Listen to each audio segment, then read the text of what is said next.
BFM Business, intégral placement, idée de fond.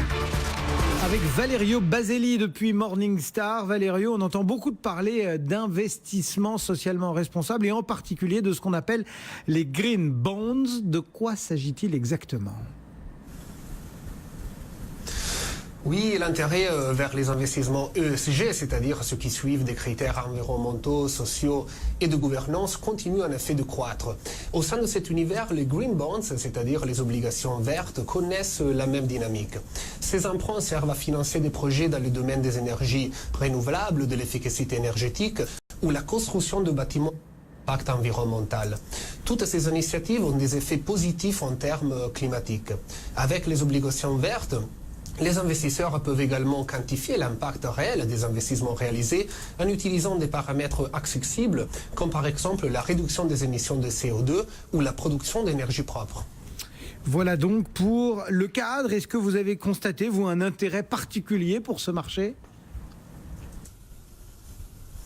Oui, le marché est sans aucun doute en pleine croissance, malgré le nombreux défis pour les gouvernements. On se rappelle notamment du retrait des États-Unis l'année dernière de l'accord de Paris signé en 2015.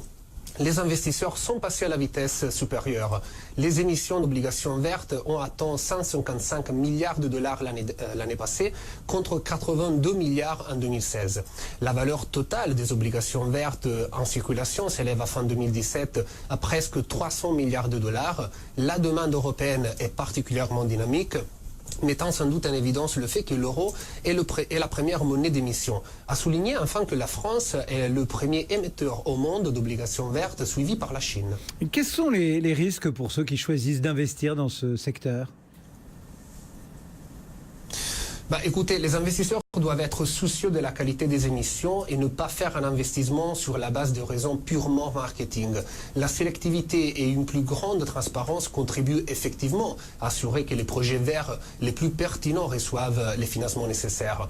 Il est essentiel de bénéficier des recherches et connaissances approfondies sur les émetteurs d'obligations vertes, car le marché est encore au début de son développement et les investisseurs doivent être attentifs au risque de greenwashing, qui voit des projets inappropriés recevoir de financement via cette classe d'actifs.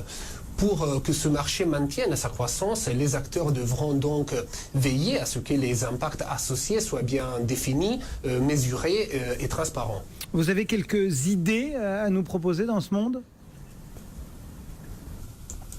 Oui, alors à ce stade, c'est vraiment une classe d'actifs de niche avec très peu de produits, avec peu de recul en termes de performance. Donc, on ne peut que prôner la prudence. Cela dit, pour ceux qui souhaitent s'intéresser de plus près, sachez qu'on dénombre en France 15 fonds qui offrent exposition à ce type d'investissement. Si on regarde par exemple l'univers de fonds obligataires diversifiés en euros parmi les plus anciens, on peut citer notamment le Mirova Euro Green and Sustainable Bond Fund, l'ancien de 2013, qui investit principalement en obligations de haute qualité, d'émetteurs privés ou en obligations d'État répondant aux exigences ESG. On a ensuite un fonds Credit Suisse créé en 2006 sur la thématique de l'investissement responsable et qui a changé de nom en 2017 pour se focaliser justement sur les obligations vertes. C'est le Credit Suisse Green Bond Fund.